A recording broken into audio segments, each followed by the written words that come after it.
Bonjour, nous sommes Sabine Hasbon, María Paula Alvarado, Laura Quintero et moi, Ana Maria Quintero. Nous étudions le français et actuellement nous sommes en français de service. Aujourd'hui, nous allons vous présenter notre projet concernant le respect de l'environnement au sein de notre université. Afin de mener notre plan d'action pour protéger l'environnement à l'université, nous avons choisi le bâtiment de la faculté d'art le mercredi 11 février après la journée de vérification. Nous avons constaté certains aspects négatifs. Il y a beaucoup de déchets parce que les étudiants n'utilisent pas les poubelles. Il y a beaucoup de mégots que les étudiants jetaient par terre autour du bâtiment.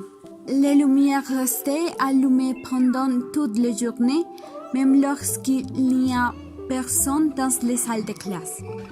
Comme dans ce bâtiment, il y a beaucoup de bureaux, les appareils électroniques et les lumières sont toujours allumées.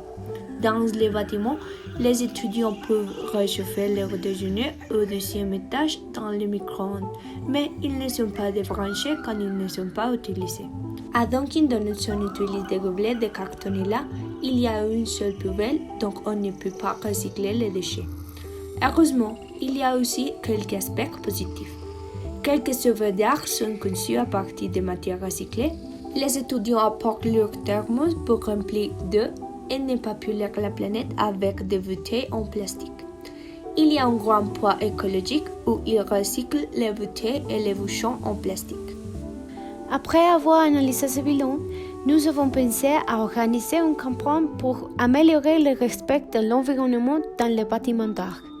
La campagne comportera des activités de prise de conscience concernant les déchets, le gaspillage d'énergie et les façons d'aider l'environnement. La première activité concerne les déchets qui sont jetés par terre, comme les mégots. Nous allons poser une question aux fumeurs et fumeuses de la faculté touchant la consommation de cigarettes. Savez-vous que la cigarette nuit très fortement à votre santé et à celle des personnes qui vous entourent? Et ils devront déposer leurs mégots dans une des deux poubelles transparentes selon leur réponse, oui ou non.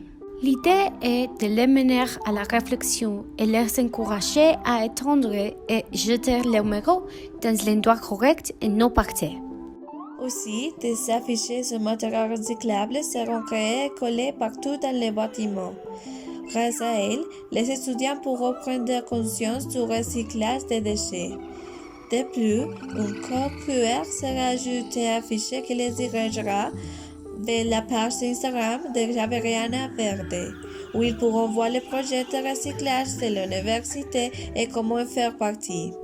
Ces affiches seront placées au-dessous des interrupteurs d'éclairage et des points de recyclage. Finalement, nous allons adresser une lettre à l'administration de la faculté des arts pour demander, si c'est possible, que les ordinateurs, les pianos et en général les équipements électroniques soient éteints quand ils ne sont pas utilisés. Par exemple, quand il n'y a pas personne dans les salles de classe et aussi la nuit. C'est la fin d'éviter que le gaspillage d'énergie. Si les bâtiments d'art peuvent aider l'environnement et montrer aux étudiants comment prendre soin de la planète.